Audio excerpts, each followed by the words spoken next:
교회 소식을 알려드리겠습니다. 계속해서 우리가 매주마다 기도 제목을 세 가지 기도 제목을 가지고 있습니다. 계속해서 기도해 주시면 감사하겠습니다. 코로나19의 조속한 해결, 우리 각 성도님들의 가정마다 모든 분들의 건강을 위해서 또 그리고 앞으로 있어질 교회 재오픈과 지금 계속 진행되고 있는 온라인 예배를 위해서 계속해서 기도해 주시기 바랍니다. 델타 변이 바이러스가 다시 기승을 부리고 있는 가운데 우리 캐나다는 비교적 안전하게 지금 격리가 잘 해제되고 있습니다.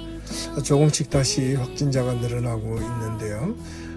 우리 성도님들 백신 접종 2차까지 잘 맞으셔서도 끝까지 건강 조심하시고 끝날 때까지 잘 거리 지켜주시고 바이러스에 조심하실 수 있기를 바랍니다. 아직까지 접종하지 못하신 분들은 끝까지 잘 마칠 수 있기를 바랍니다. 대면 예배 안내 8월 말까지 온라인 예배로 계속 연장을 하겠습니다. 지금 8월 셋째 주, 넷째 주에 온라인 예배 또는 대면 예배에 대한 결정을 다시 하게 될 것입니다. 그때 준비위원들 모임에 따라서 결정에 따라서 다시 연락드리겠습니다.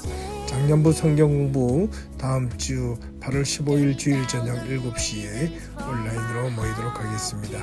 우리 모든 성도님들 한 번도 빠짐없이 온라인 모임 성경 공부에 꼭 참여해 주시면 감사하겠습니다. 독서 모임 이번 주 목요일 마지막으로 한 달 동안 휴강 후 9월 초 가을 독서 모임을 다시 진행할 예정입니다. 참석을 원하신 분들은 언제든지 서영순 집사님께 연락해 주시면 감사하겠습니다.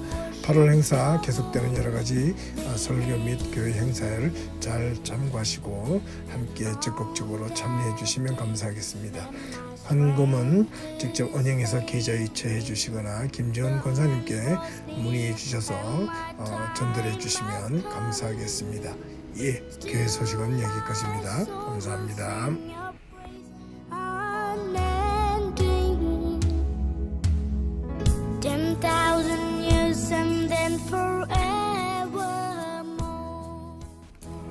오늘 우리에게 주신 하나님의 말씀 히브리서 10장 23절에서 25절까지 제가 봉독해 드리겠습니다. 또 약속하신 이는 미쁘시니 우리가 믿는 도리의 소망을 움직이지 말며 굳게 잡고 서로 돌아보아 사랑과 선행을 격려하며 모이기를 피하는 어떤 사람들의 습관과 같이 하지 말고 오직 권하여 그날이 가까움을 볼수록 더욱 그리하자. 아멘. 안녕하십니까? 박세종 목사입니다.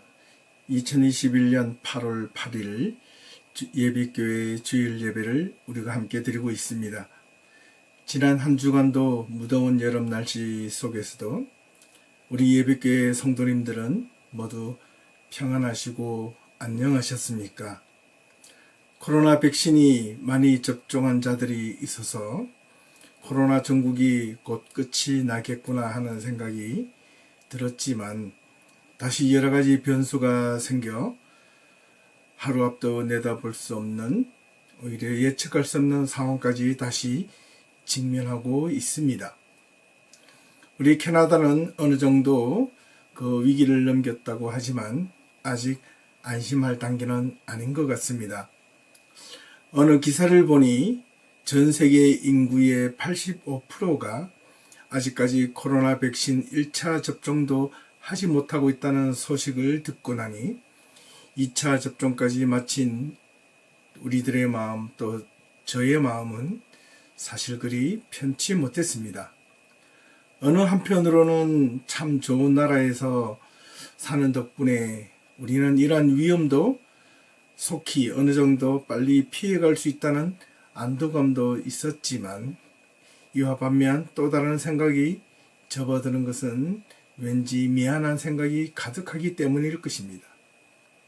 힘 있는 나라들은 백신을 무한 공급 우선적으로 받으면서도 오히려 힘이 없는 나라들은 이렇게 어려움을 겪어도 어쩔 수 없이 처해지는 상황에 위험에 그대로 노출될 수밖에 없다는 생각을 해보니 우리는 또한 나는 그래도 그나마 다행이구나라는 생각을 하면서도 아직 이러한 위험 속에 노출되어 있는 1차 접종까지 하지 못한 사람들을 생각할 때 괜히 미안한 마음이 들곤 합니다.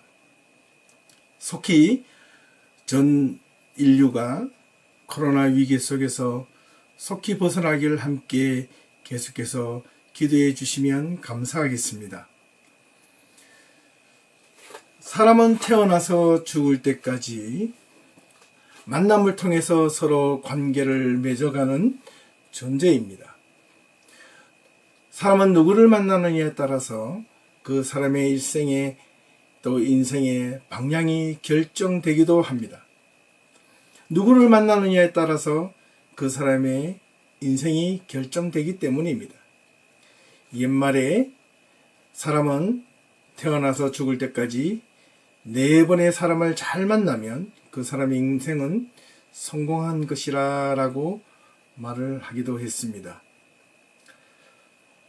태어날 때 부모를 잘 만나는 것이 중요하고 또한 자라서 친구들을 잘 만나야 하고 또한 장성하여 결혼할 때가 되었을 때 배우자를 무엇보다 잘 만나야 하고 결혼하여 이후에 자녀를 낳았을 때 어떤 자녀를 만나는가라는 것이 아주 중요하다는 것입니다.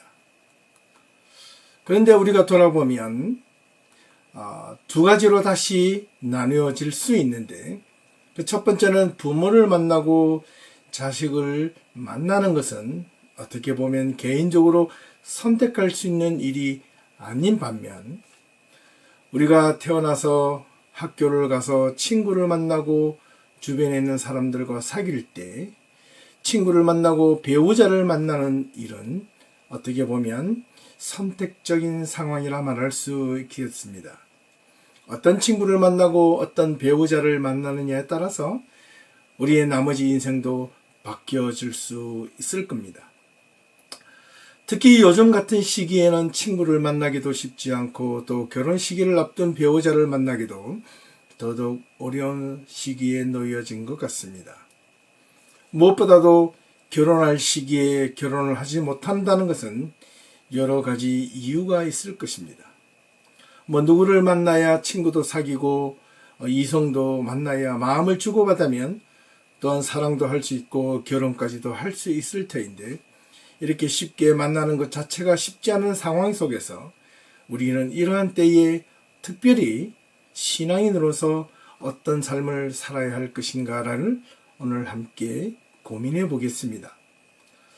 사람은 어떻게 만나느냐에 따라서 누구를 만나며 살아가느냐가 이제 아주 중요한 화두가 되었습니다.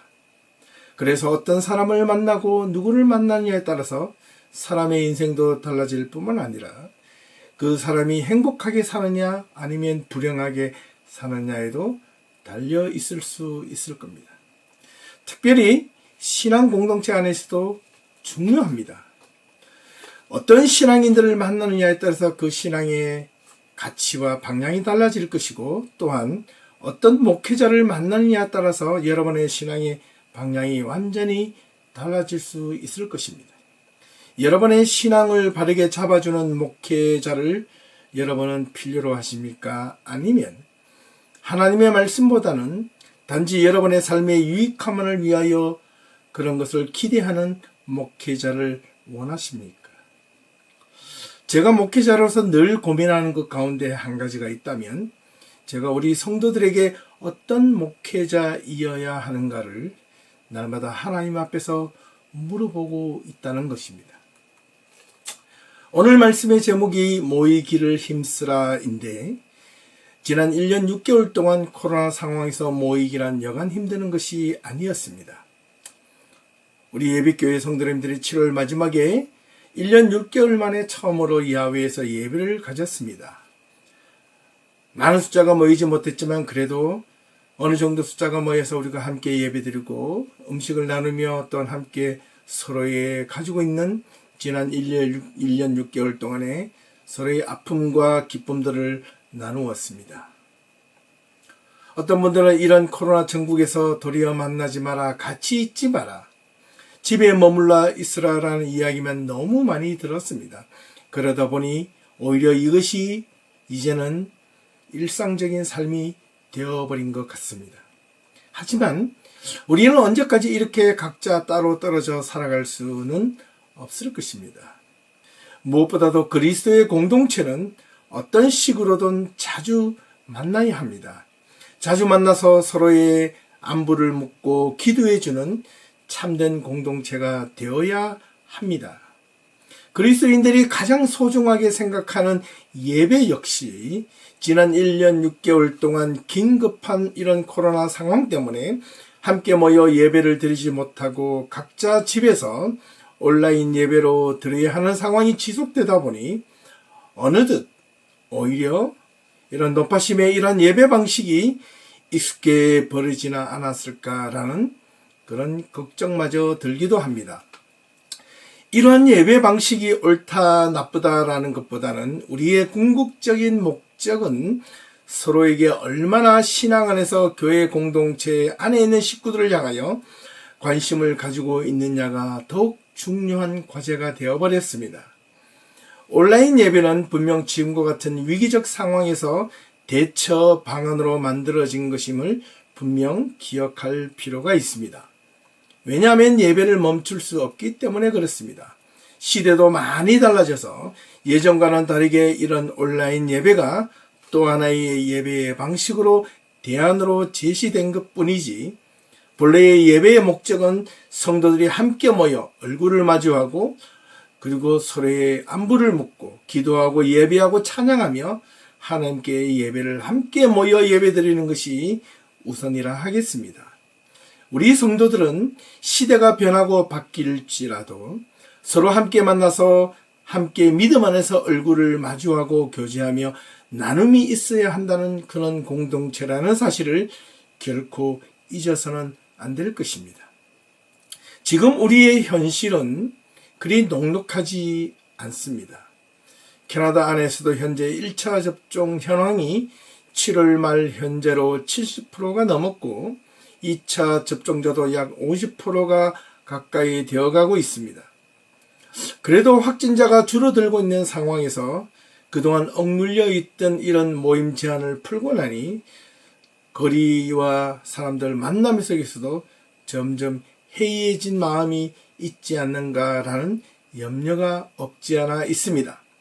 다음 주에는 조금 더 거리와 만남에 대한 조정도 이렇게 해제될 것이라는 예보가 있는데 자칫 주변에 있는 나라들처럼 그런 또 다른 어떤 제3, 제4의 그런 어떤 웨이브가 오지 않을까 그런 염려를 가질 수밖에 없다는 겁니다. 무엇보다도 우리와 가장 가까이 국경을 맞대고 있는 미국의 상황은 지금은 예년보다 더욱 심각한 수준까지 지금 내몰리고 있습니다. 하루에 10만 명 이상 확진자가 지금 계속해서 늘어나서 자칫 잘못하면 8월 중순에는 무려 30만 명 이상 하루에 확진자가 나올 수 있다는 그런 보도가 주어지고 있습니다. 코로나 백신 접종으로 인하여 이제 안전하다고 해서 거리 두기를 해제했던 나라들이 다시 비상이 걸리고 있는 시점에서 우리 캐나다, 우리 상황 속에서도 여전히 경계를 늦추면 안 된다는 경각심을 불러일으키고 있습니다. 그렇다고 우리는 또한 이런 상황 속에서도 우리가 잊지 말아야 할 것은 하나님의 성도로서 하나님의 거룩한 백성으로서 그리스도의 공동체로서 신앙에 대한 본질을 결코 잊어서는 안 될 것입니다. 분명 이번 여름이 고비이고 가을이 되면 다시 재확산될 위기에 놓여져 있는 것은 분명합니다. 하지만 우리가 조금 더 노력하고 조심한다면 분명 우리는 예전처럼 돌아갈 시기가 조금 더 앞당겨질 것입니다. 이런 위기가 놓여져 있는 상황 속에서 우리가 다시 누군가를 만나고 모임을 갖는다는 것이 그렇게 쉽지 않을 수도 있겠지만 이렇게 계속되어가는 코로나 전국 속에서도 우리는 어떤 신앙과 믿음을 가져야 할 것인가를 오늘 말씀을 통해 다시 한 번 더 생각해 보고자 합니다. 모두가 그렇지는 않겠지만 주변을 돌아보니 1년을 함께 만나지 못하고 비대면으로 온라인 예배를 계속 진행하다 보니 어느새 모르게 각자 편하게 예배 드린다는 그 생각이 슬그머니 자리 잡고 있지 않는가라는 그런 우려심이 있습니다. 우리 예배교회 성도님들은 이 예배만큼은 보다 신실하게 진실하게 하나님 앞에서 예배 드려지길 간절히 소망합니다. 염려스러운 것은 이런 느슨한 생각들이 우리의 신앙의 본질을 갉아먹고 또 하나님을 향한 예배의 자세가 흐트러지지는 않을까, 신앙을 오히려 편안하게만 생각하며 그렇게 나아가려 하지 않을까라는 염려가 있기 때문에 그렇습니다. 오늘 제가 말씀의 제목인 모이기를 힘쓰라 라는 제목과 아울러 결론부터 오늘 먼저 말씀을 드리자면, 신앙이 흐트러지지 않기 위하여 우리가 어떤 신앙의 자세를 가져야 할 것인가를 말씀드리고자 하는 것입니다. 올바른 신앙, 흐트러지지 않는 신앙, 믿음 있는 신앙, 신실한 신앙을 가지기 위해서는 모이기를 힘쓰라는 것이었습니다. 제가 예전에 2번씩 설교 가운데 아마 예배의 본질에 대하여 말씀을 드린 바가 있을 것입니다. 예배는 공간적인 개념보다는 시간적 개념을 잘 생각해야 한다고 말씀드린 바 있습니다. 예수님께서 사마리아 여인과의 대화에서 예배의 본질을 설명하시면서 사마리아에서도 예루살렘에도 아닌 너희가 신령과 진정으로 마음을 다하여 예배할 때가 온다고 말씀하셨고, 예배하는 자는 영과 진리로 예배해야 한다라고 예수님께서 사마리아 여인에게 가르쳐 주셨던 것입니다. 그렇습니다. 예루살렘이나 사마리아는 특정한 장소임에는 분명합니다. 그들은 그런 예루살렘이나 사마리아가 성전이 있는 곳이었고 무엇보다 그곳에서만 드려지는 예배 또는 제사였기 때문에 무엇보다도 소중했던 것이고 그것이 유일한 예배의 장소이고 제사의 장소였습니다. 다른 곳에서는 예배를 드릴 수 없다라고 생각했던 장소 중심적 예배가 무엇보다도 그들에게는 소중했지만, 예수님께서는 분명 장소적인 개념보다는 시간적인 개념에서 예배의 소중함을 다시 한 번 더 강조하신 말씀이라 하겠습니다. 예배할 때 말입니다. 그 예배할 때가 바로 시간적 개념인데, 우리 예배교회 성도님들은 우리가 언제 예배를 드린다고 제가 권고를 드렸습니까? 예배교회 공동체, 예배교회 성도들이라면 특별한 상황이 없는 한 여러분들은 우리 모두가 함께, 비록 제가 앞서서 사회를 보고 함께 대면하여 예배를 드리지 못하지만 오늘 예수님의 이 말씀을 통하여 다시 한 번 더 경각심을 가져야 할 것은, 특별한 상황이 아니라면 우리 모두가 정해진 우리 예배교회의 예배 시간 낮 12시에 함께 모여 각자의 처소일지라도 예배를 드려야 한다는 사실을 꼭 기억해야 할 필요가 있습니다. 기독교 신앙 안에서 주님의 거룩한 성도들이 모인다는 말은 바로 함께 시간을 갖는다는 말과도 같습니다. 특별한 상황이 아닌 이상 말입니다. 우리가 지난 1년 넘게 온라인 예배를 드리는 동안 특별한 상황을 제외하고 낮 12시 함께 예배를 맞추어 드리고자 했던 이유가 바로 그런 것입니다. 우리가 예배를 드리러 갈 때, 예배당으로 예배드리러 갈 때 우리는 몇 시에 예배를 드립니까? 시간에 맞춰서 예배당 장소를 찾지 않습니까? 그런 것처럼 우리가 함께 비록 온라인 상이지만 예배를 드릴 때 시간을 함께 맞추어 예배를 드리는 것이 무엇보다 소중한다는 것을 꼭 기억하실 수 있기를 바랍니다. 누구와 만나기로 약속할 때 분명 시간과 장소를 함께 맞추어 약속할 것입니다. 사실 시간과 장소는 서로 뗄 수 없는 부분이지만 부득이하게 장소에 함께 하지 못한다면 각자 떨어진 장소에서 시간을 맞추어 서로 전화로 통화를 하거나 인터넷을 통하여 화상통화를 할 수도 있을 것입니다. 그만큼 시대가 바뀌어졌다는 말이기도 합니다.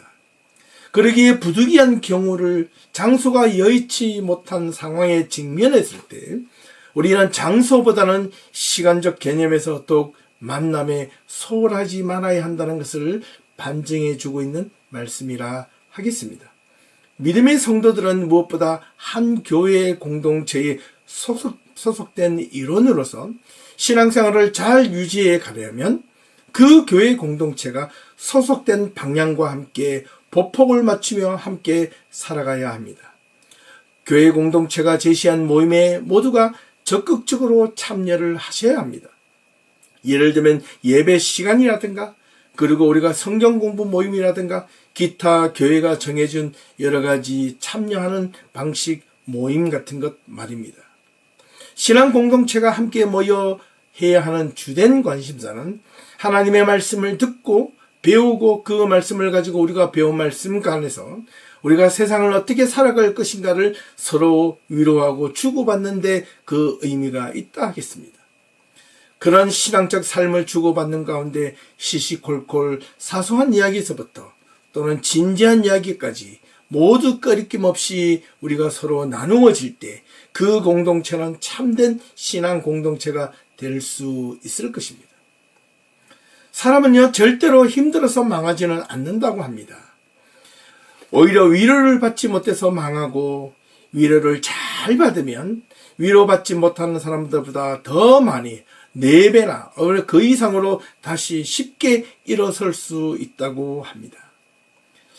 오히려 남자들보다 여자들이 더 오래 사는 이유는 남자들보다 여성분들이 종교 활동을 더 많이 하며 위로를 받는다고 합니다. 또는 종교 활동을 하지 않아도 위로를 받는 사람들이 부류가 있는데 그 그룹은 바로 소위 말해서 절친, 친한 사람들이 있기 때문에 그 친한 사람들과의 만남을 통해서 대화를 나누는 가운데 서로에게 위로를 주고받는다는 사실입니다. 절친과의 만남을 통하여 자신의 깊은 마음속에 담겨진 이야기를 서로 하지 못했던 이야기들, 심지어 남편에게도 자식에게도 또는 주변에 있던 사람들에게 하지 못했던 직장 동료에게도 하지 못했던 이야기들을 절친에게 나누며 서로에게 위로를 진심으로 주고받는다는 것입니다. 어떻게 보면 이 절친들을 만나면 참 오랜만에 어떤 친구들을 만나면 주로 어떤 이야기를 하십니까? 이렇게 돌아보면 사실 알고 보면 그저 사소한 의미 없는 이야기들을 서로 주고받으면서 아주 신명나게 신나게 재미있게 시간 가는 줄도 모르고 떠들어댑니다. 여자분들은 소위 말해서 이 친구분들께 대부분 오랜만에 만나면 하는 말이 서로 각자 다르겠지만은 어떤 분들은 이렇게 말합니다. 오랜만에 만났습니다. 한껏 뽐을 내며 나갑니다. 그리고 이렇게 나가서 처음 만나자마자 하는 말이 오랜만이다. 그리고 뭐라고 말합니까? 야, 오랜만에 보니까 반갑다. 어떻게 지냈니? 라고 하기보다는 만나자마자 나 살쪘지. 어머 어떡해. 봐. 너무 많이 내가 집에만 있으니 살이 쪘어. 네. 사실은 자신이 이렇게 살이 쪘다는 것을 알면서도 살쪘는데도 살쪘다라는 말을 듣기보다 살 안 쪘다라는 말을 듣고 싶어 한다는 겁니다. 사실이 그렇더라도 친한 친구에서부터 하는 말이 아니야. 딱 좋아. 그렇게 말을 듣는다면 속으로 압니다. 그래도 내가 살 빼야지 하는 마음이 들지만 그래 너무 오랜만에 보니 너무 살이 포동포동 쪘구나. 어쩜 눈도 그리 살에 다 파묻혀서 얼굴도 몰라보겠다 야 라고 말을 한다면 아무리 친한 친구일지라도 그 면전 앞에서는 그렇지 라고 말을 하면서도 속으로 지는 뭐가 잘생겨서 지는 살 안 쪘나. 돼지가 너보고 언니 하겠다 이렇게 속으로 비아냥거리며 욕할지도 모른다는 겁니다. 하여튼 이렇게 시간 가는 줄도 모르고 서로 의미 없는 대화들을 나누다가 헤어질 때 뭐라고 이야기합니까? 우리 서로 진짜 진지한 제대로 된 이야기를 제대로 못했네. 우리 헤어지면서 전화를 하자라고 돌아가서 다시 전화기를 붙잡고 셀폰이 뜨거워지도록 또 실컷 1시간, 2시간 2바구를 떠들고 나서 또 이렇게 이야기합니다. 우리 너무 또 이렇게 신나는 이야기만 하다 보니까 서로가 이야기를 진지한 이야기 또 못했네. 이런 이야기들은 전화할 이야기가 아니야. 우리가 만나서 하자라고 또 다시 만납니다. 우리 언제 만날까? 내일 또 만나라고 또 이렇게 전화를 끊습니다. 전화를 끊고 나면 할 말을 말할 때는 신이 났는데 막상 전화를 끊고 나면 하고 다시 이거 뭔가 모르는 한숨이 나오게 될 때 그 한숨은 이유를 모릅니다. 돌아보면 어떻게 그렇게 시간 가는 줄 모르고 의미 없는 이야기들을 할 때는 좋았는데 그렇게 의미 있는 이야기를 하는 이유가 무엇이고 무엇을 얻고자 도대체 그렇게 떠들어댄 것일까? 돌아보니까요. 사실 여러 가지 삶의 어려움 속에서도 힘든 건 알면서도 그냥 위로를 받고 싶은 것입니다. 공감대를 그냥 얻고 싶은 것입니다.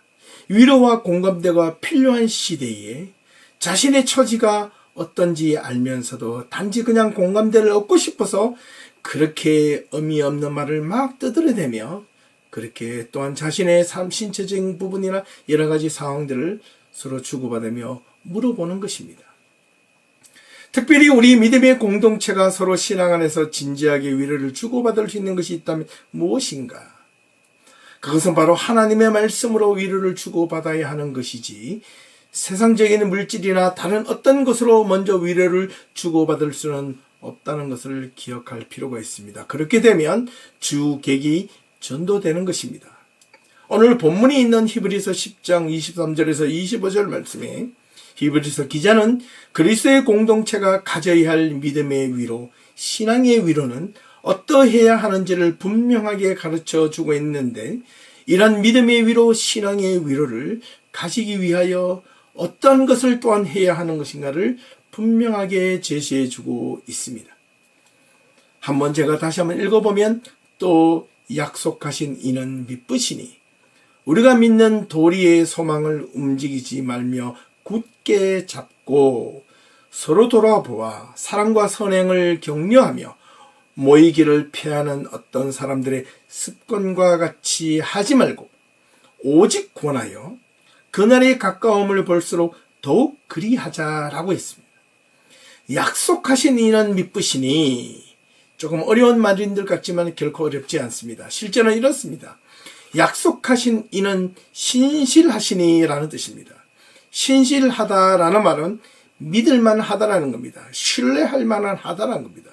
누가 무슨 말을 약속하신 것입니까? 바로 우리의 믿음의 대상인 예수 그리스도께서 우리에게 약속하신 약속 그 말씀입니다. 그 약속의 말씀은 우리가 이 세상을 살아가면서 온갖 불신앙적인 요소들 뿐만 아니라 삶의 위기 앞에서 내가 예기치 않는 상황을 직면했을 때 그 직면한 상황을 믿음으로 잘 이겨나갈 수 있도록 우리에게 힘과 용기를 주시며 내가 너와 함께 하겠다는 약속의 말씀이었습니다. 그 약속의 말씀이 믿을만 하니 내가 이 세상을 살아갈 그리스도인으로 살아갈 이유와 명분이 있다라는 말이었습니다. 그리스도를 믿는 자들에게 주시는 하나님의 신실하신 약속의 말씀, 내가 너와 함께 하리라는 그 약속의 말씀, 그런 자들에게 심리학적으로 말하면 앞서 예로 언급했듯이 신앙을 가지고 있는 자들에게는 신앙을 통하여 자신의 힘든 삶을 많이 위로받을 수 있다고 했는데 그 힘은 바로 우리 기독교 신앙 안에서는 바로 우리 주님의 예수 그리스도 하나님의 말씀 또한 성경 말씀 안에서만 가능하다는 사실입니다. 신실하신 주님의 약속을 믿는 자들에게 어떤 상황에 내몰릴지라도 결코 어떻게 해요? 소망을 포기하지 않는다는 말씀이었습니다. 그 이유는 바로 소망이 있기 때문에 우리가 신앙 공동체 안에서 서로 돌아보고 사랑과 선행을 격려하기 때문이라는 겁니다. 이 말은 서로를 신앙 안에서 말씀 안에서 서로를 세워주는 힘이 있기 때문에 그렇습니다. 감사하고 행복한 교회는 서로를 밀어주고 이끌어주고 세워주는 교회인 반면 불평이 많고 불행한 교회는 서로를 비방하고 헐뜯는 모습일 것입니다. 힘들고 어려운 상황에 직면한 사람이나 또는 자신이 어떤 잘못을 저질렀을 신앙의 동력자들이 당신은 주님의 거룩한 백성이고 주님의 자녀이기 때문에 지금 이 상황을 잘 극복하실 수 있을 겁니다. 용기를 내십시오. 원래 당신의 모습은 이러지 않았어요. 다시 일어서실 거예요. 행여와 잘못된 일이 있을지라도 잊어버리시고 함께 다시 출발해 보아요. 나는 당신을 믿어요. 세상 사람들은 다 당신을 손가락질 하라도 나는 당신을 믿습니다. 당신은 여전히 신실한 성도이고 믿음의 백성이고 온전한 사람이고 선결한 사람임을 저는 믿습니다. 이런 말을 듣는 것과 그래 너는 쳐 죽어 마땅할 놈이야. 죽어야 할 놈이야. 돼지할 가치 없는 존재야. 아무런 쓸데없는 쓰레기나 암적인 존재 같은 사람이야 라고만 듣는다면 그 사람의 삶은 하루하루 정말 지옥과 같은 삶일 것입니다. 오늘날 사람들이 가장 무기력해지는 상황은 자신의 능력이 없어서가 아니라 자신의 내면 속에 있는 자존감이 낮아질 때 가장 무기력해진다고 합니다. 능력은 있는데 다른 사람이 알아주지 않는다는 것입니다. 이 말은 자존심은 강한데 자존심이 낮아서 그렇다는 겁니다. 어떤 사람들은 그렇습니다. 나 봐. 나 장난 아니야. 나 두고 봐. 장난 아닐 거야. 그런데 어느 날 자신을 돌아보니 자신의 모습이 그동안 장난이었다는 것을 발견하게 된 겁니다. 나름대로 열심히 살았는데 살다 보니 내가 내 자신을 스스로 생각해 보아도 장난 아닌 삶을 살았는데 돌아보니 내 삶이 어느 날 별것 아니라 했다는 겁니다. 그럴 때마다 자존감이 확 떨어지는 겁니다. 갑작스럽게 볼품 없어진 자신의 모습이 보여지기 시작하고 나는 왜 이렇게 생겼을까? 나는 왜 이렇게 모습이 이런 모습일까? 예전에는 몰랐는데 라며 자신을 자학하기 시작한다는 것입니다. 우리 주님 예수 그리스도께서 이 땅에 오신 이유는 주님 당신이 스스로 높아지기 위해서 이 땅에 오신 것도 아니고 세상 사람들 앞에 모두 인정받기 위해서 오신 것도 아닙니다. 당신의 이름이 더 높아져서 어떤 명예에 가득 차서 이 땅에 오신 것도 아니고 그것을 인정받기 위하여 이 땅에 오신 것이 아니라 낮고 천한 이곳에 낮아지고 낮아진 우리의 믿음의 자존감을 다시 세우기 위하여 사람답게 인간답게 신앙 안에서 그리스도인으로서 온전하게 살게 하기 위하여 이 땅에 오신 것이라는 사실입니다. 그분 안에서 우리의 신앙이 우리의 믿음이 헛되고 가치 없게 보여진다면 지금 우리가 살아가고 믿는 이 신앙이 어떤 의미가 있겠습니까? 어떤 가치가 있겠습니까? 우리가 먼저 우리 자신 안에서 신앙하는 이유, 이 하나님을 믿는 이 신앙생활, 이것이 가치와 의미를 두지 않는다면 우리 신앙생활이 어떤 의미가 있겠습니까? 우리가 여기에 말씀 안에서 우리의 삶에 희망을 두고 가치를 둔다면 우리는 분명 새로운 국면을 맞이하게 될 것은 분명합니다. 우리가 그리스도인으로서 이러한 믿음의 신앙의 자존감이 무너지면 우리의 신앙이 무기력해지고 말 것입니다. 그래서 히브리서 기자는 이렇게 도리어 반문합니다. 25절에 보면 모이기를 피하는 어떤 사람들의 습관과 같이 하지 말라. 믿음의 성도들이 모여야 하는 이유는 분명히 져야 한다는 거 말씀하고 있는 겁니다. 믿음의 성도들이 예배를 드리는 이유는 습관과 같이 예배를 드리지 말라는 겁니다. 모이기를 피하는 어떤 사람들의 습관과 같은 행동은 과연 그렇다면 무엇일까요? 같이 모이는 것을 별로 좋지 않게 생각하거나 의미를 두지 않는다는 말입니다. 그리스도인들이 모이는 것을 좋지 않게 생각하거나 거기에 의미를 두지 않으면 모이는 것에 대하여 실증을 낼 수밖에 없고 의미를 두지 않기 때문에 의욕적이지 않습니다. 그리고 재미도 없습니다. 강요를 받는 느낌을 받습니다. 능동적인 것이 삶이 신앙생활이 되기보다는 수동적인 신앙으로 변질될 우려가 있습니다. 교회 공동체가 지금처럼 함께 대면하지 못해도 온라인상이라도 아니면 전화라도 서로에게 어떤 식으로든 신앙 안에서 자주 만나고 대화해야 하는 이유는 신앙을 함께 공유하고 신앙을 통하여 우리의 삶 속에서 서로를 돌아보고 격려와 위로를 주기 위함이었습니다. 그것은 분명 사랑과 선행을 통하여 격려하고 위로하는 것이었습니다. 그 사랑과 선행의 전제가 바로 무엇이다? 공감대입니다. 신앙 안에서 무엇보다도 공감대가 필요합니다. 믿음의 공감대가 필요합니다. 그 믿음의 공감대가 무엇이냐? 성경은 바로 서로 격려하고 사랑과 선행을 격려하라. 서로 돌아보고 사랑과 선행을 격려하라는 겁니다. 말씀의 공감대가 필요합니다. 그리스도의 공동체는 무엇보다 말씀을 통해서 서로의 공감대를 느끼고 말씀 안에서 정체성을 공유하며 그리스도 안에서 서로의 말씀을 통해 위로를 받고 위로를 주을 때 그때 그리스도의 공동체로서의 힘과 능력과 소망을 얻을 수 있는 것입니다. 저도 목사인지라 여러분들에게 더 많은 관심을 가지고 하나님의 말씀으로 위로와 격려를 해야 될 것입니다. 또한 여러분들도 부족하지만 저에게 신앙 안에서 많은 격려와 위로를 부탁합니다. 히브리서 기자는 25절 끝부분에 이렇게 마무리합니다. 그날이 가까움을 볼수록 더욱 그리하자. 그날이 가까울수록 그 당시 로마 제국 치하에 있던 그리스도인들이 되었다는 이유만으로 숱한 고난을 당해야 했고 심지어 죽음까지도 각오해야만 했습니다. 신앙을 버리고 신앙을 포기하면 쉽게 끝날 일인데도 불구하고 신앙을 포기하지 말기를 위로하고 격려했던 것입니다. 그리스도를 믿는다는 이유만으로 온갖 절망과 실망과 좌절감에 빠져있는 자들에게 희망을 주고 삶의 의욕을 끝까지 잃어버리지 않도록 서로를 돌아보고 사랑과 선행으로 격려하라는 말은 그 어떤 것보다도 힘있는 위로의 말씀이 아닐 수 없는 겁니다. 우리 한국 사람들이 사람을 만날 때마다 자주 하는 말이 있지 않습니까?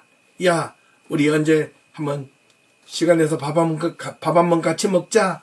이렇게 말할 때는 단지 밥만 먹고 헤어지자는 말이 아니지 않습니까? 우리 한번 밥 같이 먹자라는 말은 서로 만나서 더 깊게 의미 있는 시간을 한번 만들어 보자라는 것이 아니겠습니까? 그만큼 우리 한국 사람들에게는 만남에 대하여 소중하게 생각하고 있었습니다. 신앙 안에서 무엇보다 성도들은 서로 우리 밥 한번 먹읍시다. 서로 한번 초대하겠습니다. 라는 말을 자주 하시고 실제로 그렇게 되어 진정한 나눔이 우리 교회 안에서 풍성하게 이루어질 수 있는 예배 공동체가 될 수 있기를 소망합니다. 신앙 안에서 아무리 팬데믹이 오래 간다 할지라도 우리는 모이는 것을 결코 멈출 수 없습니다. 그 모임은 물리적인 모임뿐만 아니라 상황이 그래하여 어쩔 수 없을 때 여러 가지 방법으로 모일 수 있는 기회는 얼마든지 있습니다. 여러분, 우리는 모이기를 힘써야 합니다. 그리스도 신앙 안에서 공동체 안에서 모이는데 힘쓸 수 있기를 주님의 이름으로 축원합니다. 허락하는 대로 자주 모여서 서로 기도하고 격려하고 돌아가는 귀한 성도들이 다 되실 수 있기를 소망합니다.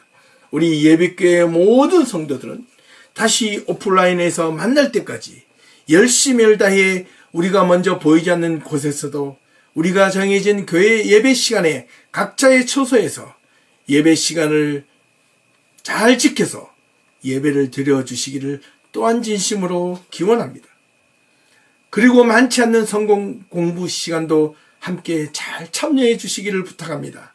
한 달에 겨우 한 번 있는 이 성경 공부, 앞으로 많은 것들을 오픈하고자 하지만 여러분들의 참여가 없고 여러분들의 모이기를 힘쓰지 않으면 아무리 좋은 것을 만들어 놓아도 무슨 소용이 있겠습니까?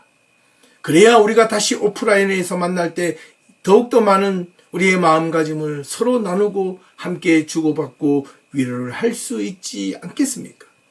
모이기를 힘쓰라는 말에는 시간과 장소적 개념에서 소중히 여기라는 말을 기억하시며 우리가 다시 오프라인에서 함께 모여 예배를 드릴 때까지 한 교회 안에서 성도된 우리들은 정해진 예배 시간, 그 시간을 특별한 상황이 아니라면 함께 잘 맞추어서 각자의 처소에서 예배를 잘 드려주시기를 간절히 소망합니다. 함께 한번 따라해 보겠습니다. 같이 제가 선창을 하면 여러분 후창으로 말씀을 여러분 자리에서 해 주시면 감사하겠습니다. 신앙 안에서 모이기를 힘쓰겠습니다. 예배 시간에 늦지 않게 각자 주어진 자리에서 시간에 맞추어 예배 드리겠습니다. 신앙생활에 게으름을 피우지 않겠습니다. 더욱 모든 교회 모임에 열심히 적극적으로 참여하겠습니다. 여러분 방금 함께 따라해 주셨습니까? 감사합니다. 꼭 그렇게 되시길 바랍니다. 약속하셨습니다.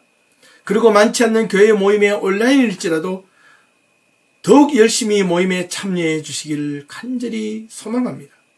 돌아온 한 주간 무덥고 여름 날씨 속에서도 모든 성도님들의 삶에 건강 잃지 마시고 주님의 시원한 말씀의 은혜와 성령의 바람이 여러분의 삶과 가정에 가득하게 불어지기를 주님의 이름으로 축원합니다.